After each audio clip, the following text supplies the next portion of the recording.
Hi, everybody. Andrew Champagne alongside JD Fox for this week's edition of Champagne and JD. If you're tuning in for the first time, first of all, welcome. We really appreciate it. If you like what we do, go on down below, hit that like button, hit that subscribe button. It will be greatly, greatly appreciated by both JD and myself. It's a big weekend, not just across the country, but across the continent. We've got Alabama Day at Saratoga. We've got Pacific Classic Day at Del Mar. And we also have Queen's Plate Day coming up this Sunday up north at Woodbine. And we're going to dive in and take a look at the late pick 5, which includes not just the Queen's Plate, but a couple of other really fun handicapping races as well. JD, our guest, needs no introduction, but I'm going to give her one anyway because that's just the kind of guy I am. She is one of the most knowledgeable people around as far as all levels of Canadian horse racing, not just the top, any level of Canadian horse racing you want. She is a go-to. She is a 4-time Sovereign Award winner. We are pleased and incredibly happy to welcome Jennifer Morrison to the show. Jennifer, thanks for stopping by. Oh, hi, Andrew and JD. I'm thrilled to be here and very, very honored. And I love this. This is a beautiful podcast you put together. It's snappy and lots of good stuff, and I've watched a whole bunch of them already, and I'm very pleased, so thank you very much. It's our pleasure. The tech setup is him. This guy is a technical genius, and I am buttering him up so that I can make him feel really, really good now, because when we start talking about that late pick 5, the gloss is going to come off, and it's going to be a lot, and I mean a lot of fun. Isn't that right, JD? Yeah, it's going to be a blast, so because people want to get to that part, we have no time to waste here. Talking about the Canadian Triple Crown, Jennifer, obviously the American Triple Crown moved back to its normal schedule this year, but unfortunately we weren't so lucky in Canada. No, for the second year, Woodbine had to move the dates around Fort Erie as well, because the second leg is at Fort Erie. And, last year we had the Queen's Plate on September 12th. And then the 3 races were sort of a little bit more squished together than normally. And this year we're starting August 22nd for the plate. And then there's a little bit more time. It's about, I think it's like 3.5, 4 weeks to the Prince of Wales. And then the Breeder Stakes is back at Woodbine another 4 weeks later. So we're still, we've been pretty slow up here, JD and Andrew. Ontario was in a lockdown. Gosh, I don't even know. I feel like I'm still in a lockdown, but we're actually opened up now pretty much. But we were pretty late getting going, and it was really scary this spring. I mean, trainers started shipping horses out. Mark Cassie shipped some in, but then said, if you guys don't start soon, that's it. So it was scary. The provincial government was dragging their heels. Yeah, when you started seeing just trainers that you're so used to at Woodbine, like Barbara Minshaw, start shipping horses other places, you knew things were very, I don't want to use the word dire, but they almost were. I mean, Jim Lawson and what he was trying to do and work with the government and obviously other officials with Woodbine and other, a lot of local officials were trying to figure this out, why the NHL was playing down the road and Woodbine was closed. That's right. And even golf courses had opened, and it was, Jim Lawson was pulling his hair out. It was very scary, not just because of trainers shipping out, but the smaller barns, here they are, they're paying their staff. The owners are paying money, and there's all this going on, except there's no indication of when we were going to start racing. We were supposed to start April 17th. We started June, 10th or something. So yeah, it was much worse this year, believe it or not, a year into the COVID than it was last year when we were delayed because nothing was really, we didn't know what was going on back then. But this year, everybody shipped in right on March 1st. Everybody was guns a-blazing, the pandemic, everybody's getting vaccinated, it's going to be over, blah, blah, blah. And boy, it wasn't. And, people are still trying to scrape up that money. But it's been good because, there's been a really big variety of trainers that have won. The small barns have won their share, no question so far. Gotta say, it's great seeing Woodbine back running full speed. And we said the same thing when we had our friend Sherry on a couple of weeks ago. There are a lot of people that have busted their butts in order to make that happen amidst some circumstances where, for a long time, the only answer anybody could give to any question was, I don't know, which is the most frustrating answer you can give when you're dealing with people's livelihoods. I mean, Woodbine is closed from December into the spring months already as it is. And there are small barns that, they're training horses, but they're waiting 3 or 4 months to have any sort of a chance to run. And then you get the bigger barns who still have the same needs to be able to say, okay, if my horses aren't going to run here, where are they going to run? How am I going to lay everything out as far as the condition books go, as far as shipping goes? Tex Sutton's planes wound up having some issues down here in the States. It was a logistical nightmare for a lot, and I mean a lot of people. So the Canadian Triple Crown delayed just a little bit, but it is getting back underway this coming Sunday up north at Woodbine. The Queen's Plate, of course, the first leg, and then you've got the race over at Fort Erie, and then we're back at Woodbine for a mile and a half on the turf. 3 races on 3 different surfaces. And thing on the Queen's Plate, we're going to talk a little bit about this because one of the things that we mentioned in our prior Woodbine show was the fillies looked a lot stronger than the boys earlier on in the season, and it was a case where for a while the Woodbine Oaks was seen as the primary Queen's Plate prep. Now, fillies have traditionally done okay in the Queen's Plate. I'm reminded of Lexi Lou from a couple of years ago, who later that season came down to the States and actually made California Chrome work a little bit down in Del Mar. It's a case where you get a lot of horses, not just the boys, but a lot of well-meant horses that can really run. Yes, no, the fillies have done very well. And, the Queen's Plate, the Canadian Triple Crown is restricted to Canadian bred. So we're dealing with a small pool of horses. It's not thousands and thousands like, in Kentucky or United States altogether. So we're dealing with a small pool. And, once in a while we'll get a horse from Western Canada, but really it's Ontario breds. And the small pool is, and especially I find this year too, and last year, the mix-up of the delay, and you get such a strange assortment of horses right now in the Queen's Plate, this year more than ever.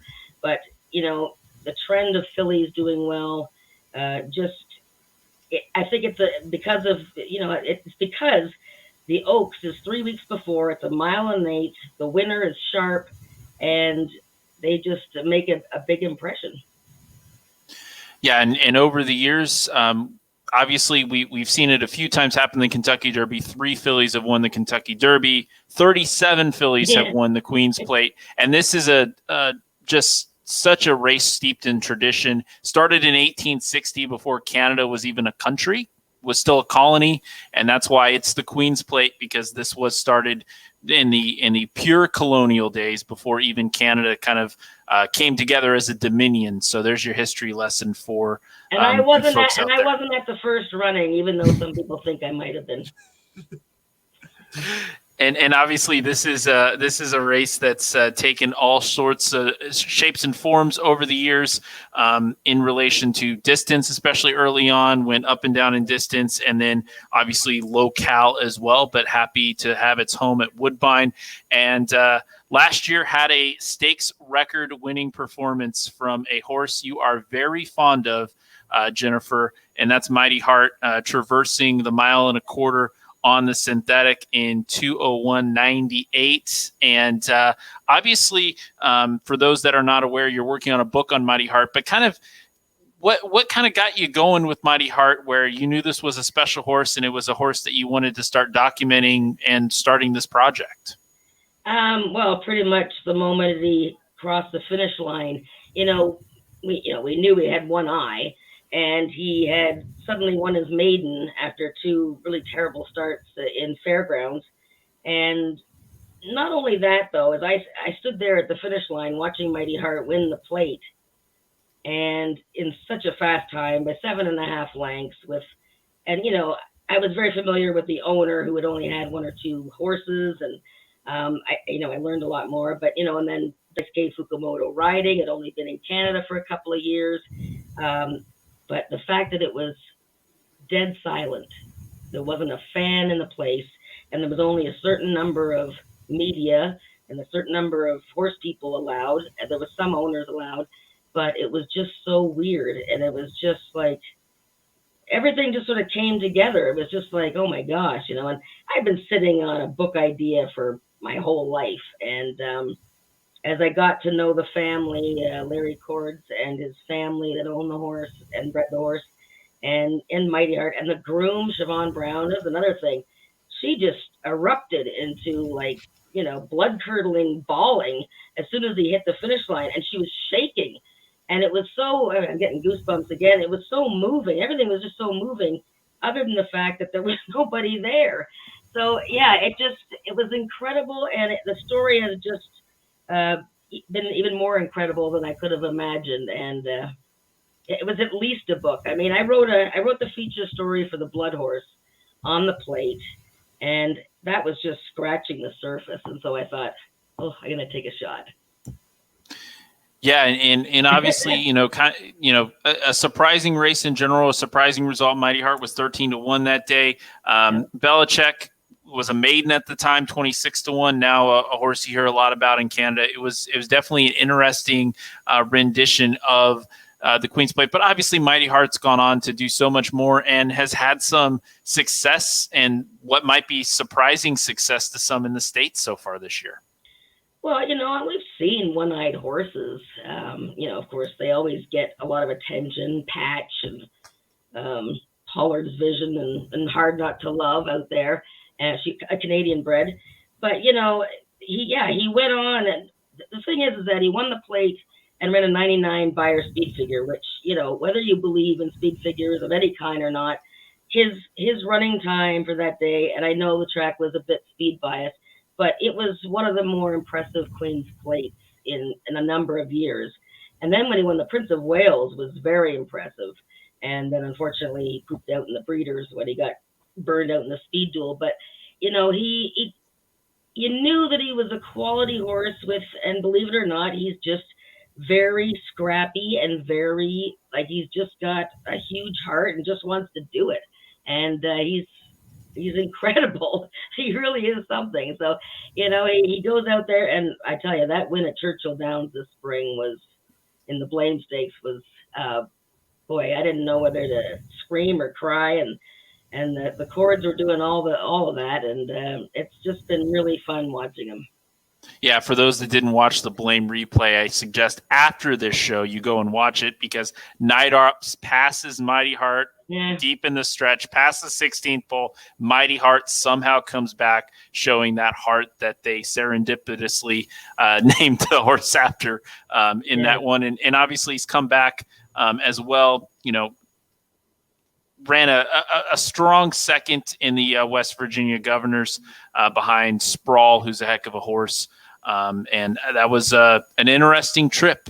Dice K riding in West Virginia. But it's been a great story with Mighty Heart. We kind of had we had the one-eyed horse and the one-eared horse going head-to-head last year in the plate. Holyfield, who we may talk about, because Holyfield's actually racing on the card here in this late pick 5 that we're talking about today.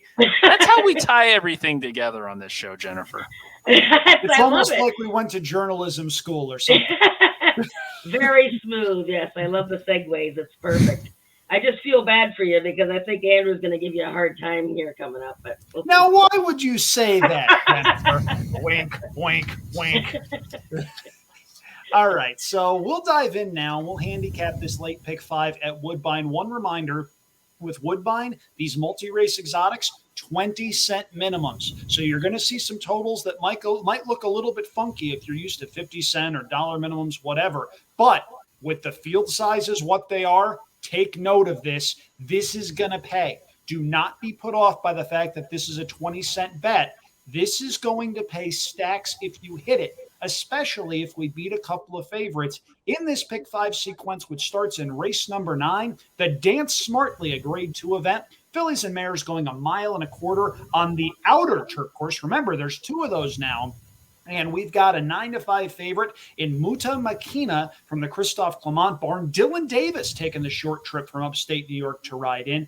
Etoile for the Chad Brown barn, the 2-1 second choice. Blame Debbie 4-1 for Graham Motion. Some big names shipping up north. JD, how do you want to kick this off? You want me going first, or what do you want to do? Go ahead, Andrew. Okay, so I looked at this and I immediately thought Muta Makina is a really bad favorite. I understand that this horse ran third, beating a neck last time out at Belmont. That was in a listed stakes race. I understand that she won the Grade 3 Long Island. They won 1 mile and 3/8 and 2:21 that day. I'm just not a believer in that particular race. I'm going to try to get things off by beating a favorite, and I'm going to try to do so with the second and third choices. Etoile means business when she comes north. She ran second in this race last year before winning the E.P. Taylor. She was fourth in the Jenny Wiley. That was going 1 mile and 1/16. I think she wants a little bit more ground. I love the fact that Herodotes Jr., in the midst of the riders' race at this place right back here, Saratoga Racecourse, decides to take a day off to go up to Canada. Gee, you think Etoile's got a shot here? I sure as heck do. That's my top selection. And I will also throw in number 1, Blame Debbie, because I think there is a chance Blame Debbie gets left alone on the front end. And if that is the case, she has shown she can be very difficult to run down. The race 2 starts back at Pimlico. Yes, they went very slowly, but she won going 1.5 miles. The race 4 starts ago in the Grade 3 Dowager at Keeneland against some good horses, wire to wire there as well. I think Kimura is going to have her forwardly placed from that inside post, and if she gets comfortable, might be tough to catch. 1-5 for me, trying to beat the 9-5 morning line favorite. I think if we do that, we bust out a bunch of tickets early on, and we're on our way to a nice score potentially. And I'm also going to try to beat Muta Makina here, and I'll talk about Merveilleux a little bit here. And 15-1 morning line. Obviously, this is a horse that ran in the Queen's Plate last year and was kind of a popular choice that day. Ended up being 6-1. Came back, and this is really the race that we want to look at after that race. Ran in the Wonder Where, and 1.25 miles on this turf course. Best race this horse has ever run. So I do think that Merveilleux has disappointed so far this year in the Nassau, especially. But Jolie Olympica is just another animal. So I'm willing to give Merveilleux a long shot look here. I think she'll be able to set a good trip, kind of make that one run at the end like she likes to do with Hernandez up. So I'm looking back at that Wonder Where, that 1.25 miles last year on this course, and it was a very impressive going away victory. Really, I think Hernandez could have won that by 6 or 7 if you really asked the horse, but it was just the horse was in the perfect spot, fed and went. So I'm going 2-5 here to start off the pick 5. And Jennifer, defend the favorite here a little bit for us. Yes, I've been lured into the Christophe Clement, and the one thing about Christophe Clement is he often nominates horses. He nominates horses to Woodbine Stakes all the time. And then he'll actually he'll enter them, and then he won't show up. And so the few times that he shows up, I find that they're always like major contenders. He's run one horse at Woodbine, finished second. So I've been lured in, and you want to know the reason why I've been mostly lured in? I mean, okay, the buyer figures she's got the 90s, and okay, so the Long Island wasn't great. She's back on Lasix. And you know what? Mark Casse brings horses here because we can run on Lasix and stakes races, and you can't in New York. That's the first thing I circled. Okay, here's an American, and I do it with the European horses as well. Okay, Etoile, Muta Makina, we're back on Lasix. So those are the first 2 horses I look at. I know Etoile because, like you said, she was here last year. She ran very well. I never really know what to do with Chad Brown horses when they have all these layoffs, race well, long layoff, race well. But, she's very logical, and, she likes the Woodbine grass. And, the favorite, I just, she was second in a Grade 2 or Group 2 back in 2019. She's got the quality. I like her first time Lasix. And I think that she's going to be able to stay close enough if the pace is slow. Andrew makes a good point. Blame Debbie was my third pick. And I actually did a lot of reading about her and what Graham Motion talked about her. I'm very impressed by her. And, I might use her in a pick 4 or something. But yeah, so the pace scenario in here is a little interesting to me. So the speed might get away, but I'm sticking with the 2 chalk. It's one of those races that I think is going to be a real rider's race. It's not a big field. Be very interesting to see if anybody goes with Blame Debbie early on. I think the first quarter mile time is going to be very, very important. Exactly. So we moved from a 1.25 mile race on the turf to a 1.25 mile race on the main track. And this, ladies and gentlemen, is the main event of the Sunday program. It is the $1 million Queen's Plate for 3-year-olds foaled in Canada, going that classic distance of 1.25 miles. And if that doesn't look like quite enough horses for you, don't worry. We got a couple more on that second page of graphics there.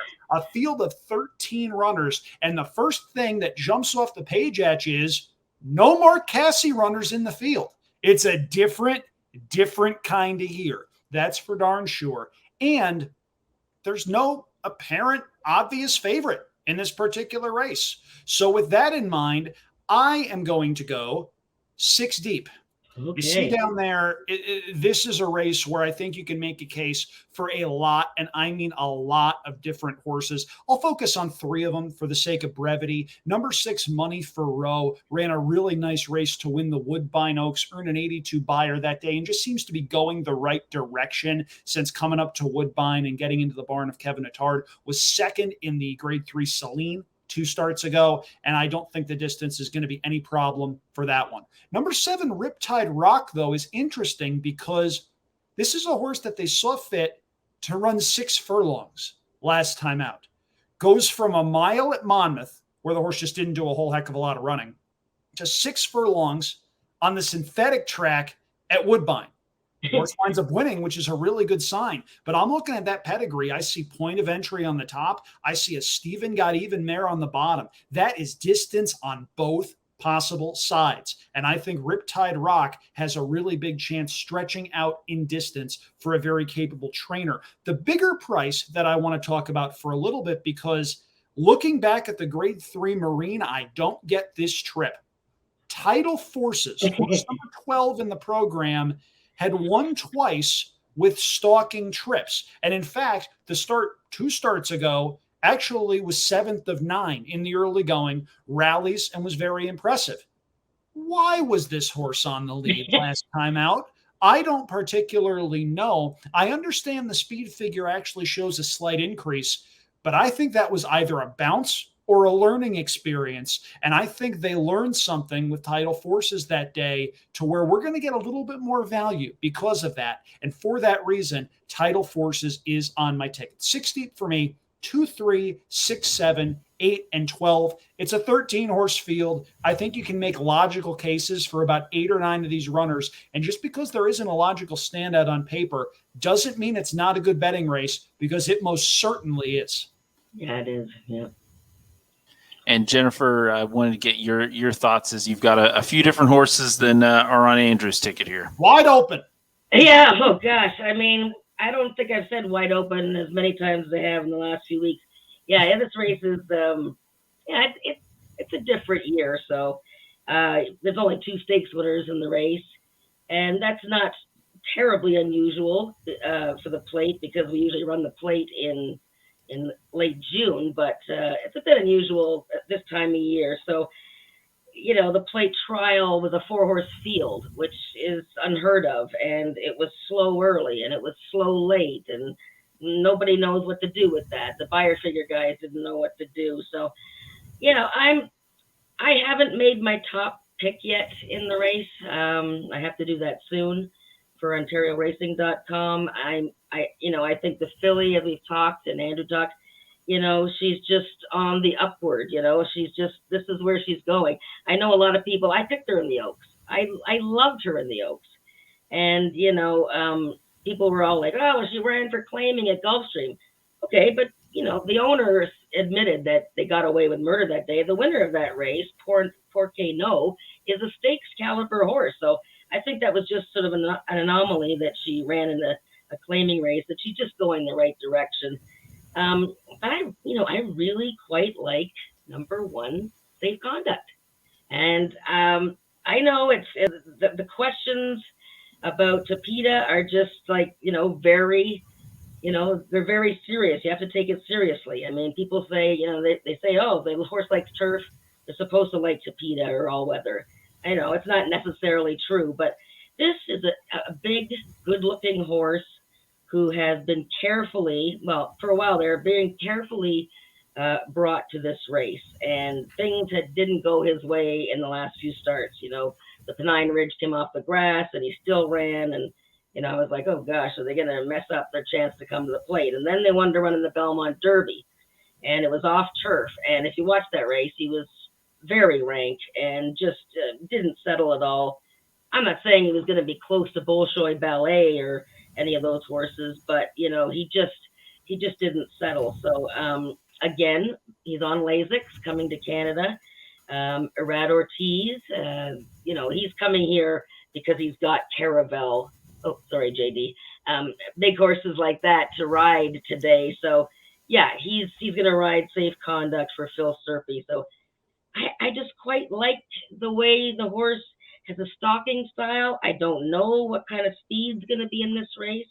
And the way that I watch some of these races lead up to plate, these guys and gals are always, guzzling their horses back. So I don't see a 46 or anything. I see a 47 or maybe a 48 flat. And I think safe conduct has a good chance to sit a really nice stalking trip. Well, I think there actually is going to be a little bit of pace in my thoughts, and I think it's take a chance. I really think the 2 of the 3 runs, the one run for Chad Brown at Aqueduct and the maiden breaking score, those were some really fast early fractions. So take a chance. I'm not willing to put on the ticket, but take a chance can be very brave here up front and take this field wire to wire if there is no additional pressure. You talked about the Marine, Andrew, and Tidal Forces. I don't know what to do with that race. It was just a bizarre race. You don't generally see 6-horse fields where everybody breaks like this, and they're like 12 wide across the track for the first eighth of a mile. It was bizarre. And obviously Keep Grinding was kind of involved there, was the outside horse and broke into like the 12 path. It was a bizarre run for everybody there. So I think it was a case with Tidal Forces where no one really wanted the lead. So I'm going to forgive Tidal Forces. I think Tidal Forces can get a better trip in this spot. I have Tidal Forces as my top selection here out of the 12 hole at 12-1. A horse I want to talk about is Avo Man. One of the owners owns an avocado farm, so it is Avo Man. Yes. So you've got to love your avocados, but that was a good plate trial, and we talked on ABR on Woodbine Live with Antonio Gallardo after that, and we basically asked him point blank, does he think this horse has the extra distance? And he said shouldn't be a problem based on the energy the horse had and the motion that the horse had towards the end of that run. So I'm going to include Avo Man here off of the plate trial. Again, as we mentioned, it was a weird plate trial. It was 4 horses. There were 2 maiden winners and a maiden winner by technicality only in the field. But Avo Man was the best on that day. Yeah. And one other horse that I think I want to mention here is Dance Mo. And obviously the maiden breaking score was on the turf at Churchill, but I thought the debut on synthetic was pretty good. Obviously, Harlan Estate got up and won that race, and I'm not including Harlan Estate on the ticket, but I think it was a learning experience for Dance Mo on the turf and to get Patrick Husbands back aboard here for the second try on the Tapeta is good for that horse. And I do think the horse is going to be close to the lead, and I think I kind of want to get a first run on Take a Chance here. So I'm 6, 8, 10, 11, and 12 going 5 deep in the Queen's Plate as we head to race number 11, Andrew. That's so before we get there, I just want to point this out. In the Queen's Plate, there are 13 horses. We said it was wide open. We combined to use 9 of them. I like our chances here, okay? I'm just saying. So back wheel the 4 we didn't have. Oh my I think God! I appreciate your show of faith and mushing. Anyway, Ah, race number 11 is the Grade One Highlander, 3-year-olds and up, going 6 furlongs on the turf course. We've got an 8-horse field, and I want you to keep that in mind as we go through our tickets. The even money favorite on that morning line is Caravel, who you may remember for beating Canadian celebrity Robin Sparkles in the Grade 3 Caress at Saratoga last month. We had Barry Spears on for that, and we enlightened him to that fascinating How I Met Your Mother subplot. So we're just going to beat that joke into the ground. Now, again, 8-horse field. Let's just keep that in mind as we move on through. And JD, if you will throw up my ticket, please. Okay, so Caravel I'm using. I think Caravel has a big-time chance. I love the race that she ran at Saratoga. I didn't like her that day.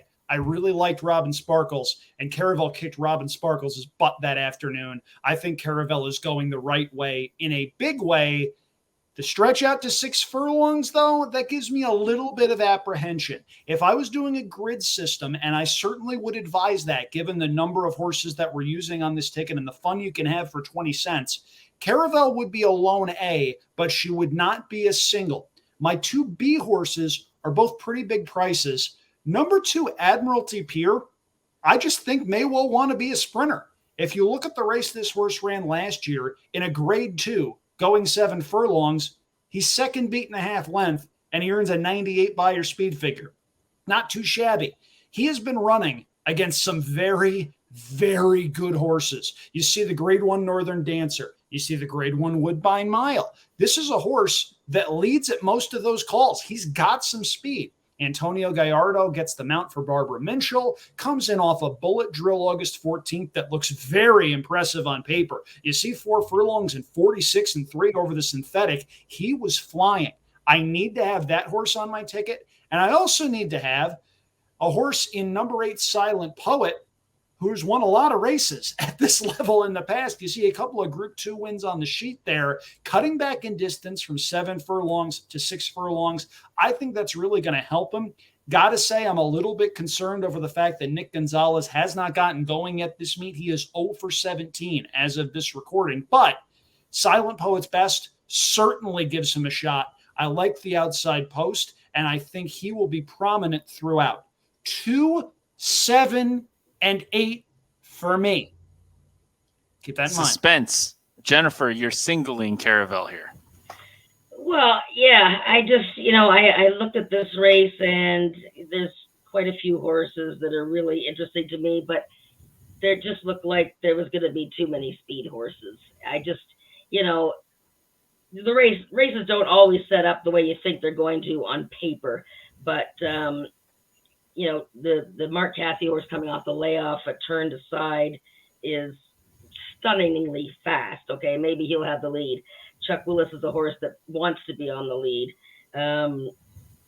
Silent Poet, I question whether he's the same horse this year. We'll find out. 6 furlongs will be better for him, but he really is a need to lead horse.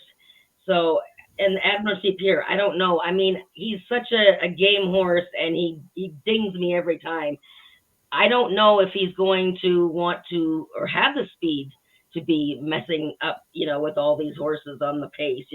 Even City Boy, who has run well, he's a stalker. But I mean, I was so frustrated by his loss in the season opener when he looked like a winner all the way. I just thought there's too many speed horses. I was blown away, as I was telling you guys beforehand. I was blown away by this Caravel. I do watch quite a bit of racing in the States, but mostly on big days. So horses like this, I'll see her once in a while. And, she was just, amazing. And I get what you're saying, Andrew, about the 6 furlongs. She ran third going a mile once. So, I think with Arad Ortiz, boy, I'm really picking on him. If he has a bad day, I'm in trouble. But anyways, again, back on Lasix, but she probably doesn't need it because she won that stake without Lasix. So I'm thinking she's just going to get a nice trip behind the Maniac guys. All right, okay, everybody's been. See it, JD. I got to know what's happening here. What did you do? What did you do? 2, 7, 8. 1, 3, 4, and 6. So you know what that means? That means if you, for some reason, like number 5, Honey Won't, who is 30 to 1 on the morning line for a trainer that is 1 for 32 at the meet, empty the ADW accounts. Oh my gosh, if that horse wins, I might be leaving. If that horse wins, we might be looking at a 4 out of 5 payout here. Well, JD must have a reason, so let's let him explain. So I'm very curious to see here. Obviously, the one thing that I don't, think that we hammered home when we went over this field is this is Philly against the boys, and this is Philly against some very experienced boys here. The 4-year-old, Pennsylvania bred. Yeah. I love the PA bred program. This horse started at Penn National. This is a rags to riches story for sure. And obviously, Elizabeth Merriman's done a great job with this horse and obviously cones it with Bobby Flay. And, this is probably borrowing Graham Motion's barn. I've not seen any formal. Bobby Flay bought into the horse and they wound up transferring the horse over to Motion. Elizabeth Merriman still maintains an ownership interest. Okay. So thank you for clearing that up, as I had not seen that, Andrew. I do think we're asking a lot of this horse. Has not won on the turf at 6 furlongs, seems to have some ability on Tapeta at 6 furlongs, but hasn't done it on turf at 6 furlongs, and is going up against a much classier field than she has ever seen. Can she do it? Did she win impressively over Robin Sparkles? Yes, but she had also lost to Robin Sparkles at 6 furlongs on the turf. So really, I'm looking at experience here, and I do just have concerns that we're talking about two things here. We're talking about a step up in class, and we're talking about trying to beat older boys, which is very difficult to do. And Caravel might be the horse to do it, but I'm going to take some shots here. One of the horses I obviously love is Turned Aside here, my top selection. And you mentioned it, Jennifer. You don't see a lot of ones, but this horse is quick. And what you often see is this horse is in some stacked fields with some super freaks up front and always seems to find the right trip, just sit a half, 3/4 behind the speed and just rock it home. Imogen Wilson aboard. And obviously Cassie's got several in here. But, that's kind of the horse that I think can sit the trip, doesn't necessarily need the lead. I think you do mention, Silent Poet to me needs the lead. City Boy might need the lead, but I did like City Boy's first effort. It was disappointing to see the horse not be able to finish because the horse is in that position a lot. 9 bridesmaids finishes. Yeah. But I do think we're seeing City Boy at 7 still at the top of the game. And then Chuck Willis is just such an interesting horse because this horse has done just a little bit of everything. And the one thing that has not been asked as of yet in the States is 6 furlongs on the turf. But back when this horse was with Charlie Hills in England, that is something that they liked doing. This was a 6 furlong turf specialist before moving to the States. And I want to see what this horse can do. This horse has obviously won at 5 and at 6.5 and at 7. Hasn't tried the 6 furlongs. Hasn't tried on this, 6 furlongs on turf at Woodbine. So really interested to see the trip.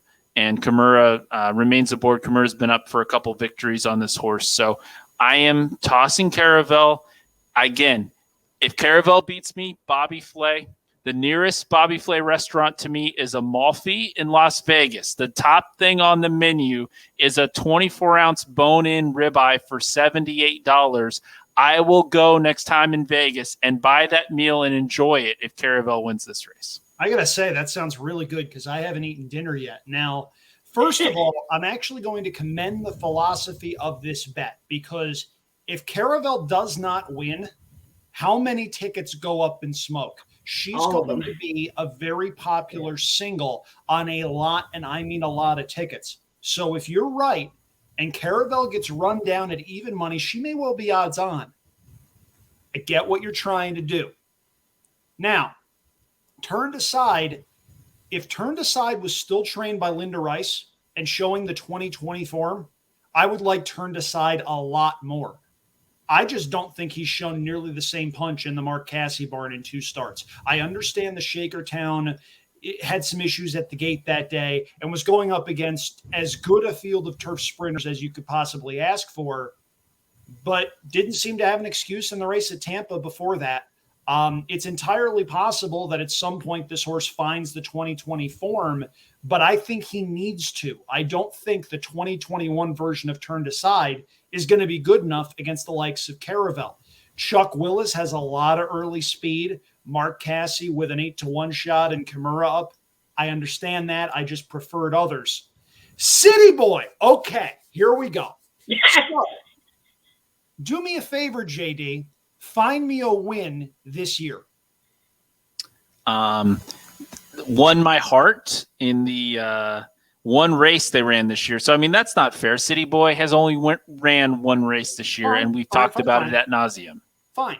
Find me a race in 2020 that he won. I mean, really, the Vice Regent Stakes was practically a win. A strong second, 3/4 of a length back to Not So Quiet, who's a very, very talented horse. What I'm trying to say is, and I don't have the prop hanger with me. Jennifer, if you've watched the show, you've seen that every once in a while, when JD falls in love with a horse that likes running second or third, I bring out a clothes hanger and I taunt him with it. Some horses are pack animals. Now, if you're an owner of a horse that is a pack animal in stakes races, especially grade 2 or grade 3 races, those horses are ATMs and you're going to win a lot of money that way. Yeah. That's fantastic. From an ownership perspective, City Boy is probably a very fun horse to own and train because when you send that horse out there, you're getting a check. That's just the way the horse is wired. Having said that, I see one win since May of 2018. I would not be shocked if City Boy runs second in here. And in fact, my play may very well be throwing my 3 horses on top of City Boy in a back-wheeled exacta. I think City Boy's got some talent, but these are the types of horses that I am conditioned to bet against. And I also think that given the fact this horse has been around a while, there's a chance he comes down a little bit off of that morning line price too. So I don't think from a value standpoint that may well be there. I can't get there with him. This is a horse that every ounce of my handicapping background tells me I need to try to beat. And if City Boy beats me, I will gladly, and I mean gladly, tip my cap to you in the first segment next week. And in fact, you know what I'm going to do? The next time you're in Vegas, go there anyway. If Caravel wins, you buy the stake. If City Boy wins, I'll buy the stake. Deal? That's a deal. That's a deal. And you talked about your whole handicapping philosophy.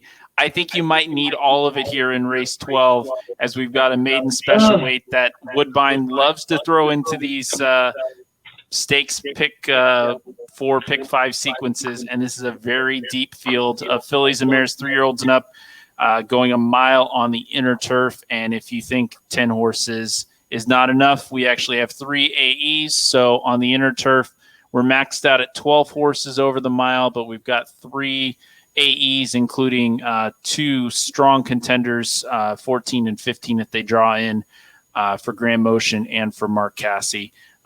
Really tough field here. You see of the body of the field, a 4-1, second choice, a 3-1, top choice on the morning line. Lots of directions to go, Andrew. Where do you head? I really wish Frankel at Ascot had drawn a better post.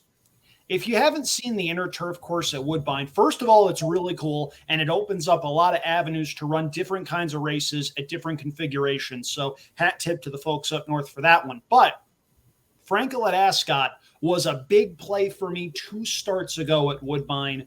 Ran second, should have gotten put up that day. I thought that was a bad no call by the stewards in that particular race. Then gets caught wide, finishes second again. Frankel at Ascot absolutely has the talent to win this race, and he's my top selection. Just based on ability, I think there's a lot here. This horse just needs a trip. You look back at the past performances, you see a race where this horse ducked through the rail at Saratoga. Watching that particular race, it was one of the scarier things I had ever seen at that track. And I was there the day Mike Smith went down and suffered that back injury. It was terrifying, and it's a miracle that everyone involved there was okay. But next time out at Belmont, ducks in at the start. Next time out at Belmont, doesn't really fire over the yield and going. They put her away for a while. She comes up to Woodbine. She runs 2 good races. I just hope she can work out a trip here, because this is a horse that deserves to be in the winner's circle sooner rather than later. I am very confident in that, in fact. And you see what I did there, because I'm also here we go. Number 6, Confident, who has run a couple of really nice races of late for Hall of Fame trainer Roger Atfield. Gee, an Atfield trainee getting better as they get older. When have we seen that before? Oh, yeah, every year, because it happens all the time. Confident to me, certainly good enough to win, especially if the 11 doesn't get a trip. And I also need to include number 1, Secret Delight, at a little bit of a price. I see that pedigree, and I see a horse that wants to go about 9 turns. I see Pioneer of the Nile up top. I see a mare named My Happy Face, who was one of Chad Brown's first big horses in the early 2010s. That was a horse that I believe ran in the coaching club American Oaks at Saratoga, was a very, very good horse. And this is a filly that is working like a very good horse. You see 5 furlong works in 59 and 4, minute and 1. You see a couple of bullets from June going 4 furlongs over the training track in 48. This horse, I think, is a runner and draws a very nice inside post. If Secret Delight has any speed at all, she'll be able to work out a trip, save some ground, and I think we'll have a big shot when the real running starts. 1, 6, and 11 for me here, and I just wish Franklin Ascot had drawn a better post position, because if she had, I probably would have singled her here. I'm just curious with Secret Delight if they missed a workout along the way, because this will be this would have been 30 workouts if they missed one. 29 workouts before being entered. Did not scratch out at any point. So, and you've got low-sal workouts. I would love to see if we could figure out the last horse that debuted at Woodbine that had more than 5 works over the low-sal track, because that's even just bizarre. That's fascinating. I didn't know that from last year. Last year, and there's some. Well, it's obviously fast, but they're bullets at low sal. There's a 47-1 on July 16th, a 47-3 on July 24th, a 47-1 on August 5th. All bullets at Los Alamitos. Does it show who the trainer was on that horse? Because I got a hunch. No, it does not. I do not see. My hunch would be Baffert.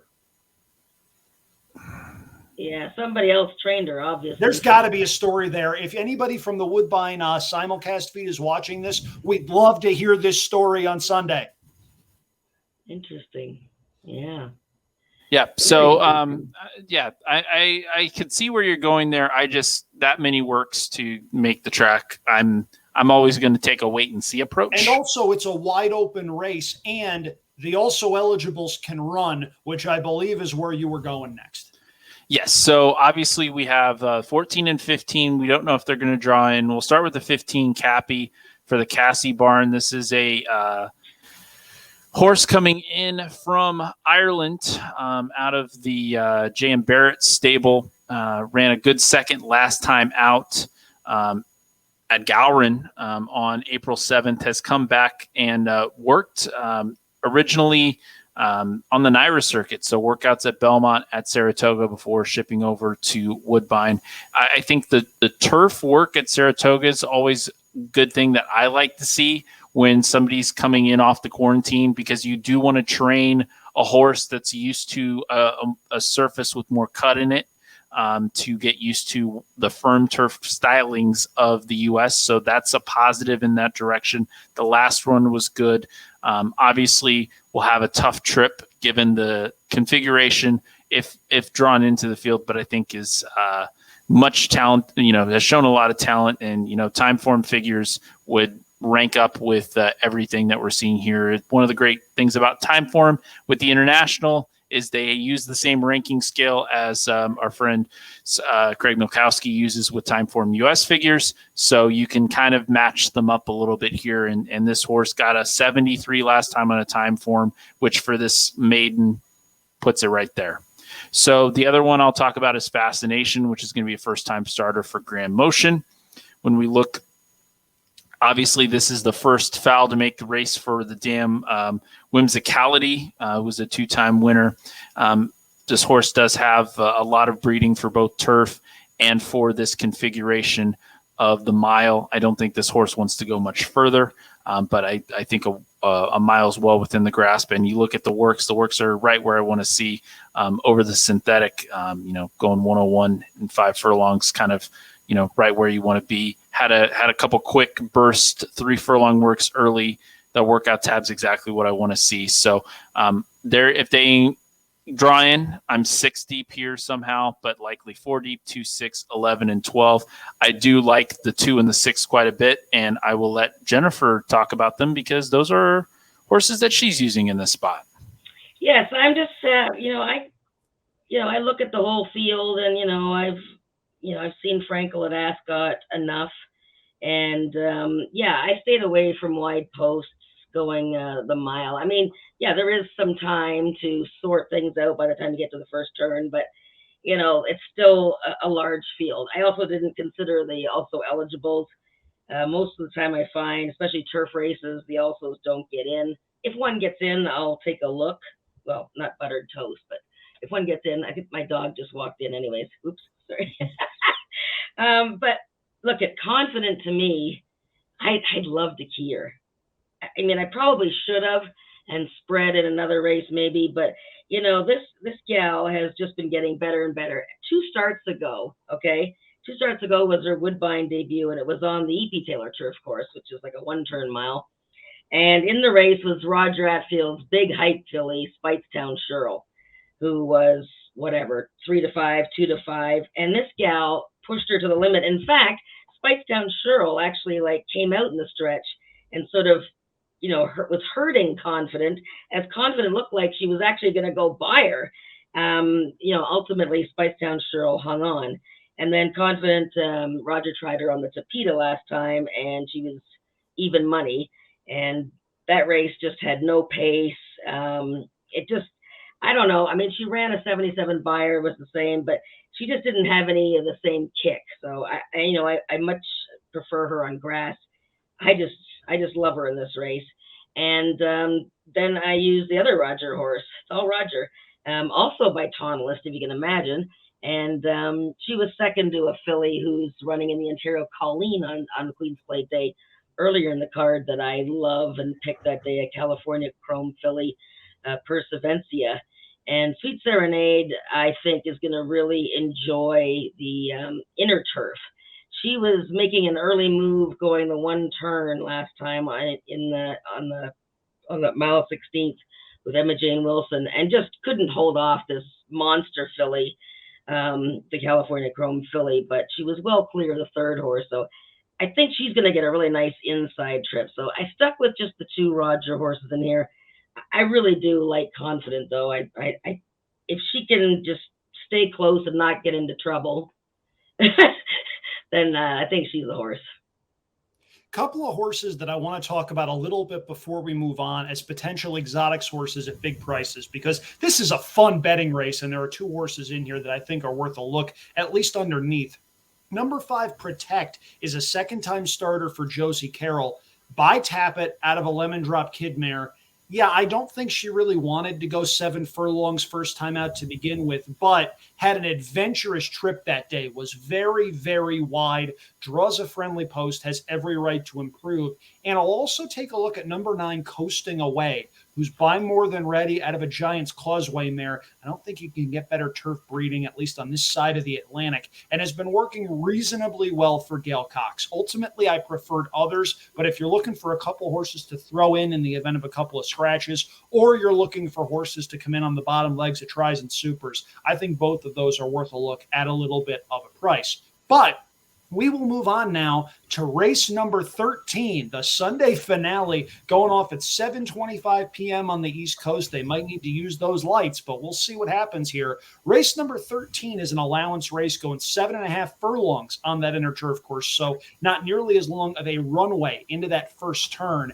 And we've got a big field signed on for this one here. If the 10 horses don't look like enough, don't worry. There's Toronto Toro saying, wait for me, wait for me, wait for me, breaking on the far outside. Now, this race has a pretty heavy favorite on the morning line for how big the field is. And that's number 10, My Sea Cottage, who last time out earned an 83 Beyer speed figure in beating maidens at Gulfstream. Tries winners for the first time. I don't think this is a particularly strong group for the level, but that outside post and that short run into the first turn means that while she's a lone A, I can't single her on this caveman style ticket that I'm giving out. The other horse that I need to use is a horse on the other end of the spectrum that's been drawn way outside in a couple of starts and finally gets some luck at the post position draw. I'm referring to number 5, Wave Baby, who came back off the layoff, wound up beating maidens in a very rich race, beat a field of 13 that day by 3.5 lengths, and then came back against winners and ran a decent third going 1 1/16 miles, which is probably a little further than I think he wanted to go, but was a little bit wide that day, pressed a reasonable pace, cuts back in distance for this one, and I think we'll finally get a chance to save some ground with Kazushi Kimura in the saddle. 8-1 on the morning line hits me as a must-use and a potential trip horse in the Sunday finale. Now, if you look down there on the bottom, you'll see a really fun total. Remember, 20-cent multi-race exotics wagers, so you get some funky totals sometimes. This may be the first ticket I've ever given out for $43.20. But keep an eye on scratches and changes, and if you want to do a grid-style structure, go use the DRF ticket maker or a similar tool like that, where you can whittle things down and play a ticket you're more comfortable with playing. In this particular instance, though, $43.20. We get a lot of coverage. No singles, so if you're going to throw in the A's and B's and stuff, that will whittle things down significantly. But if you're looking for a caveman-style ticket, looking for a couple hours of fun, there's my ticket right down below. Pretty good. Mine's only $16 ticket. Like I said, I just took a shot with Caravel as a key. This race I found very difficult. I could make a case for numerous horses. Again, I haven't done my top picks yet, but one of them will probably be Desolator, the 3-horse. He is just a really cool Ontario bred horse who quite enjoys the inner turf. He ran such a big race last year, he was disqualified from the purse money that day, but he has just been coming on to form. Tony Gallardo just won his first race of the season. His horses have been running themselves into shape, and this horse has just a really powerful kick, and I think there's enough speed in the race for him to run at. Now, Mr. Diffley is a serious horse in here, because not only did he run that eye-catching 90 Beyer figure last time, but the horse that won the race got away with murder on the lead. Sir Seamus led all the way, and Mr. Diffley just couldn't catch him. And I think, with a little bit more speed in this race, I think Mr. Diffley has got a big chance. And I'm interested in this very expensive Mark Casse horse, Windoro.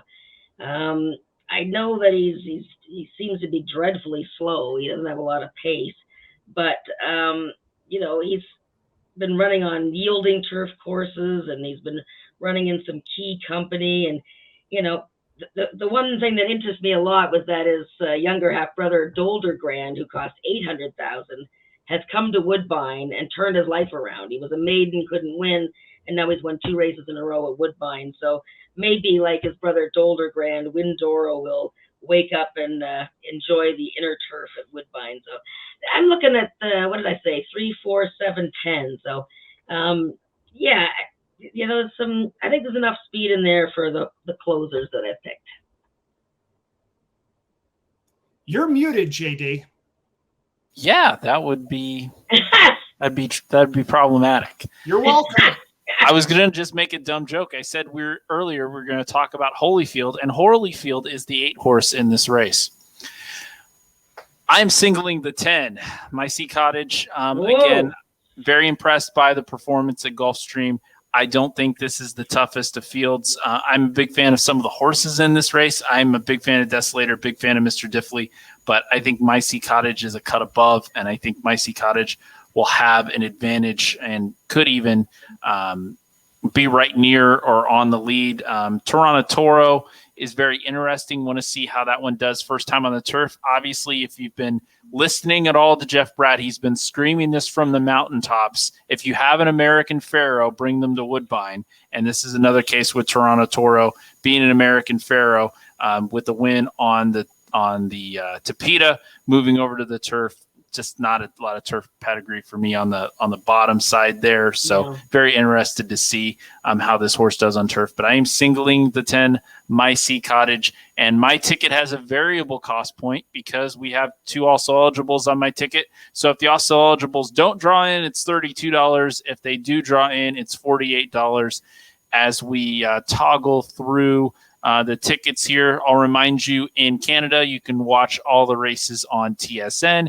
In the US, obviously, TVG will be your home for all of the races in this sequence, and we'll have a second screen viewing experience on ABR Live with our Woodbine Live Queen's Plate show. It'll be Dan Torgman, Ellis Starr, myself, Rin Carruthers, and we'll also be joined by Sherry Riddick live from Woodbine as well. And we'll have special guests. Last time for the plate trial, we had Antonio Gallardo.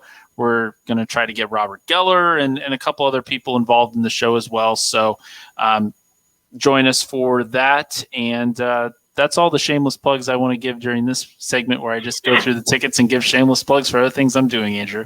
It's thoroughly fine, and I'm not even going to point out that an outlet called America's Best Racing is covering a race in Canada. In America, where the American coverage, sponsored by Woodbine. I mean, come on.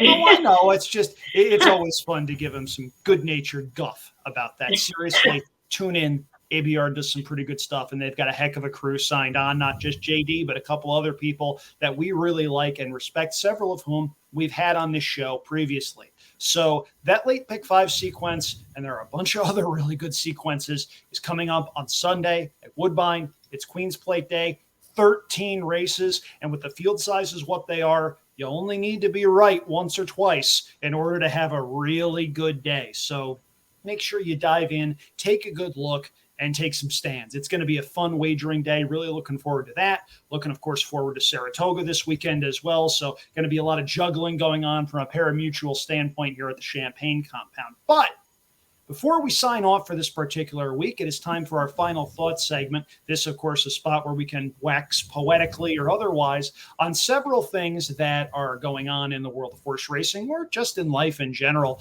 Jennifer, you are our guest, so go right ahead. Anything you want to plug, anything you want to talk about, the floor is yours. Well, I just, I've really much appreciated being on with you guys today, and what comes to mind first off is all these outlets, the America's Best Racing, and like everybody just trying to promote the game more and more.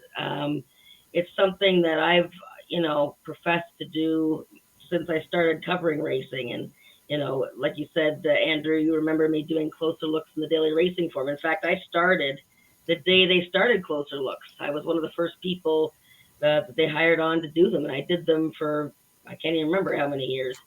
But it's so good to see, obviously technology has helped, but podcasts and all kinds of different videos and photos and social media stuff. And it's really heartwarming to see so much and everybody putting so much into it. I mean, look at what you guys do here.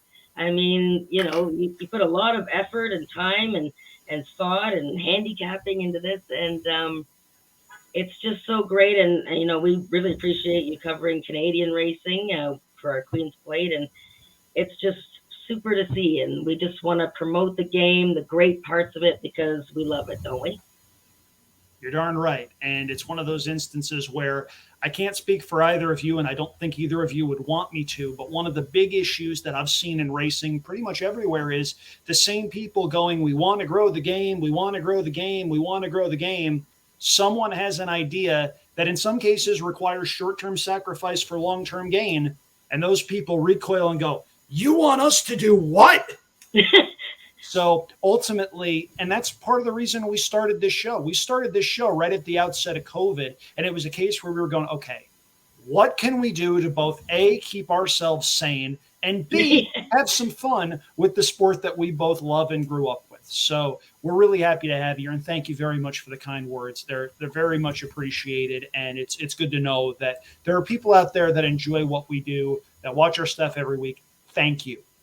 You're welcome. And I know, Andrew, you want to close this out, so I'm going to say a quick word. Mine's a doozy. Talk about, visionary and seeing things, before they needed to happen. And we'd be remiss if we didn't talk about the passing of B. Wayne Hughes on this podcast.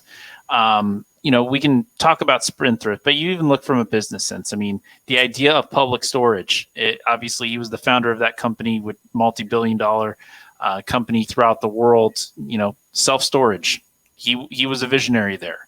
He was obviously a big part of my racehorse getting off the ground. Fractional ownership in horse racing is something that has a lot of benefits and gets a lot of people excited about the game. And he was a visionary that wanted to do it. And he partnered with them, and is, Spendthrift has spent a lot of money working with them on that, and they've got some good horses. And obviously in 2020, everything went together, and Authentic having a Derby winner at age 86 before passing this year at age 87. I haven't heard anybody have a bad word to say about B. Wayne Hughes, one of the good guys in racing that really started. And to be honest, if you hear people talking about it, people took advantage of him. He was, for another business that myself and Andrew like to use, he was a money mark. He was somebody that was thought to come into this business with a lot of money. He had some growing pains with that. But by the time he got fully invested, moved to Kentucky, got Spendthrift, had the 700 acres, did some amazing stuff. And obviously the legacy will live on. Spendthrift's not going anywhere. But the late B. Wayne Hughes, we lost him this week at age 87, and we lost a little bit of horse racing with him. I really wish you would close the show because mine's sort of silly. But at any rate, B. Wayne Hughes did a lot for the world of horse racing, regardless of what you think about fractional ownership. If it's for you, not whatever, it's completely irrelevant. The fact that he was one of the first people to buy in to a completely new idea also totally revitalized Spendthrift Farm with his purchase, which had been toiling for quite a while. He brings that back. And they've got pretty much every 2-year-old that's ever won a Grade One on their stallion roster right now. It's a case where you see a Spendthrift name, there's some equity behind it. And that's not an easy thing for anybody to do. So B. Wayne Hughes will certainly be missed. And it's a case where news of his passing rocked a lot of people. And I'll co-sign with JD. Didn't see anybody anywhere that had a bad word to say about the guy. Was incredibly generous with his time back when he had Beholder running roughshod over everything in Southern California. He was a favorite of TVG's back when I worked for them. Anytime somebody requested an interview, he took it. He was incredibly graceful, humble guy, readily said that the bigger the races were, the more nervous he got. And this is a guy that was worth about $11 billion. He didn't need more money, but he loved the game. And horse racing lost a guy that did a lot of good for it in the time that he was here. So we're going to take a pretty sharp left turn here into the abyss of what goes on in my mind. So if you've seen the bankroll blurb for my spot in the Saratogian on Friday, you know where this is going. But we're filming this on a Thursday night. Wednesday night, I went to the grocery store. And it's not every day you hear a song that cites this place back here, which is, of course, Saratoga. And I am referring to Carly Simon's You're So Vain, which was playing at the grocery store that I shopped in. And, of course, the line goes, well, I heard your horse went to Saratoga and that horse naturally won, whatever. I butchered the lyric, but you get where I'm going here. Yes. I have a question. So the chorus, of course, goes, you're so vain. You probably think this song is about you. Now, I will readily admit that if you cause Carly Simon to write that song, you're probably a world-class jerk. But if he thinks the song is about him and the song is about him, isn't he right? JD? These are the things that go on in my mind. I have to live with me too. And if you like that theory, you guys are really going to like in a couple of weeks when I'm really desperate for writing content, me busting out my theory that Taylor Swift is in fact an evil genius. The only thing I can tell you is beloved Canadian artist Alanis Morissette had a song "You Ought to Know" that was about Dave Coulier. That's all I got on the topic. And the second that you realize it's about Uncle Joey, you're just going, ugh. On that I'm note, going to be thinking about that song by Carly Simon for the rest of the night. It's a great song, but it's a very valid question. Yeah. And when I wrote that, my goal was to have every guy that remembered You're So Vain nodding appropriately and every one of their wives taking the rest of the Saratogian and whacking them in the head with it. That's very clever. JD, Thank you. And this is the type of thing that this guy has to deal with on a weekly basis. In addition to running all the bells and whistles that make this show look as slick as it does, he also has to deal with me. Well, it's very entertaining. That's for sure. Thank you. Very I appreciate that. Thank you. And we appreciate you coming on this week, Jennifer. Again, incredibly knowledgeable about all things Canadian racing, top level, bottom level, everything in between. This woman is an absolute resource. She's writing a book on Mighty Heart. We know it's going to be great. Where can people follow you? Online, on social media, anything you want to plug? I have Jen's blog is my Twitter handle, and that's pretty much where I talk about anything. Like I share my picks on OntarioRacing.com. I do an analysis for them every day at Woodbine, and I'm on Facebook, but Instagram, Jen Morrison 1212, but mostly Twitter is where I put forth any of my stories. I write for CanadianThoroughbred.com, so I've been doing Queen's Plate notes all week. That's I'm a contractor for them, so I just get paid a monthly fee to keep up on notes. So. I work for myself, but the Mighty Heart book has taken up pretty much all of my time since last fall. It's right now in the hands of the final edit and the layout people, so getting very close, and you'll be seeing it all over Twitter. Please, someone buy it, because self-publishing is not cheap. No, it is not. I know people that have gone that route. It is not cheap, and it is not quick. But it sounds like this book was an absolute labor of love, and you can tell how passionate you are about the subject. Looking forward to buying that book, looking forward to reading it as much as I can. Jennifer, thank you so much for coming on. We really appreciate it. Thank you, Andrew. Thank you, JD. Once again, you're always very kind to invite me and on all of your many things that you do. So thanks, guys. Best of luck with the betting, eh? I can't wait to see how we do in the pick five. Fingers, toes, and eyes all crossed on that one. Maybe JD and I can dead heat or something, and we'll both be right, since we've covered 7 of the 8 horses in the Highlander. We didn't plan that. We don't make tickets so that we can intentionally bicker with one another. That was totally organic. And when he sent his ticket over, I went, "You used what in the Highlander?" I can't wait to see that race. Forget about the plate. I can't wait to see the Highlander. I can't wait. Oh, we'll have some fun. We'll have a lot of fun. We always do have a lot of fun on this show. For Jennifer Morrison, our special guest this week, for JD Fox, I'm Andrew Champagne. Again, if you like what we do, go on down below, hit that like button, hit that subscribe button. Really helps us out. JD, take us home. All right. Thanks, everybody, for tuning in this week, and stay off the beaches. Indeed. Stay safe, y'all.